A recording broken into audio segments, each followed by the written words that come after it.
नमस्कार शेतकरी मित्रांनो, याच्यामध्ये आपण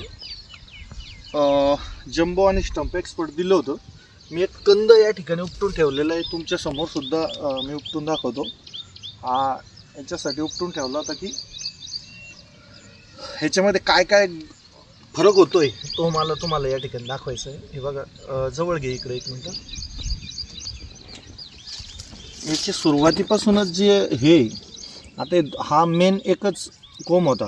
मी सांगितलेलं आहे की साधारण एका बेण्याच्या कंदाला साधारण 2-3 डोळे पाहिजे. म्हणजे इथं एका डोळा निघाल्यामुळं फक्त एक कंद बनला.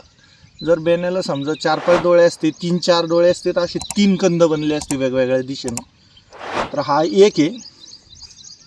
आता याच्यामध्ये तुम्ही बघा, पहिला जो हे गेलेला आहे, हा वरती जो कोंब गेलेला आहे त्याच्या 50% जास्त वरती येऊन यानं आत्ताशी एक पान काढलेलं आहे. म्हणजे एवढं याची ग्रोथ इतकी जबरदस्त अशी चालली. दुसरी गोष्ट, निरोगी जी फुटव्याची वाढ राहते ते याच्यावरून कळते. पूर्ण गुलाबी असे या ठिकाणी नवीन जे येणारे फुटवे कोंब आहे ते आपल्याला दिसत आहे.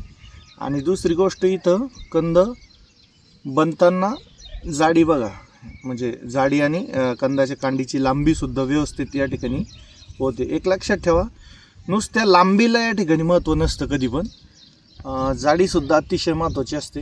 तर या ठिकाणी कारण आपल्याला जर एवढे लांब जर कांडी दिसत असेल आणि त्याला जर जाडी नसेल तर वजन तेवढंच येणार जेवढं एवढ्या कांडीला आहे. कारण तिला एखादं एवढ्या जाडीचं जाड रबर आहे समजा, आणि त्यांना आपण ताणवलं तरी त्याचं वजन तेवढंच भरणार आहे, आणि नाही ताणवलं जाड दिसेल तरी त्याचं वजन तेवढंच भरणार आहे. त्याच्यामुळं आपण कांडीची लांबी होताना जाडीला अतिशय महत्त्व देतो. तर या ठिकाणी मुद्दाम धुवून आणलं होतं तुम्हाला दाखवण्यासाठी. तर आपण एखादं या ठिकाणी आपण उपटून सुद्धा बघू की म्हणजे बाकीचं पण तसंच होतं आहे. आणि फुटवासुद्धा अतिशय जबरदस्त या ठिकाणी चालू झालेलं आहे. हे बघा, याचीसुद्धा कांडीची जी लांबी इथून तर इथपर्यंत याचीसुद्धा झाली, आणि जाडीसुद्धा जबरदस्त आहे आणि निरोगी एकदम गुलाबी असा या ठिकाणी फुटव्याचा कलर आहे. याचं बघा, हे म्हणजे आत्ताशी जमिनीचे एवढंच फक्त साधारण एक 4 इंचाचा हा कोंब आहे, आणि याला इकडून साधारण 1.5 इंचाची कांडी आता लगेच त्याच्यासोबत तयार झाली. इथं हा कोंब अजून वरती आलाच नाही तरीसुद्धा इथं कंद या ठिकाणी बनलेला आहे. आणि कंद पण खूप जबरदस्त आणि जोमदार अशी वाढ या ठिकाणी दिसून आलेली. हा प्लॉट खूप पिवळा होता त्यावेळेस, पण कामाअभावी खूप व्याप असल्यामुळं व्हिडिओ आपल्याला घेता नाही आला त्या ठिकाणी.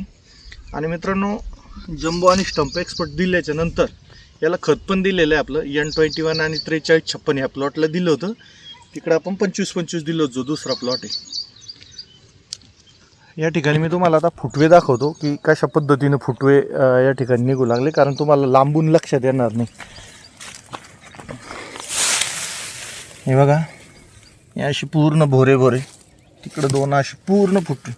हे बघा, हा एक पूर्ण असे भोरे भोरे पूर्ण फुटवे निघते. गवत बघा, एवढं गवत झालेलं होतं याच्यामध्ये, एवढ्या जागेमध्ये एवढे गंज पडलेले गवताचे. हे बघा इकडं पण. तर अशा पद्धतीनं याचं या ठिकाणी डेव्हलप होतोय हा प्लॉट. जे मी बोललो होतो तुम्हाला की मागे तो पिवळसर दिसत होता, तर त्याच्या वेळेस आपण याला पण मायक्रो न्यूट्रंट दिलं होतं.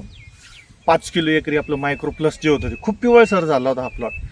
आणि ते दिल्याच्या नंतर त्याच्यासोबतच आपण N21 आपल्याच कंपनीचा 4356 ते सुद्धा आपल्याच कंपनीचं आपण दिलं होतं.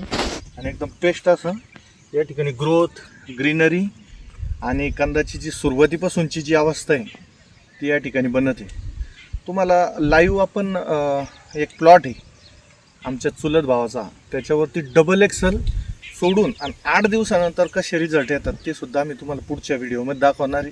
आता सद्यस्थिती अशी की ह्या प्लॉटनं त्या कोपऱ्यामध्ये पाणी धरलेलं आहे. आमचं डोंगर कट्ट्याला रान असल्यामुळं पाऊस जास्त झाला, आणि याच्यावरचा पण अद्रकचा जो प्लॉट आहे त्याच्यातून पण पाणी वाहत आहे, आणि याच्यासुद्धा त्या कोपऱ्यामध्ये आता पाणी वाहू लागलं कारण पाणी धरलं. तर आताची अशी स्थिती आहे की आम्हाला ते सोडणं शक्य नाही डबल एक्सेल हे प्रोडक्ट.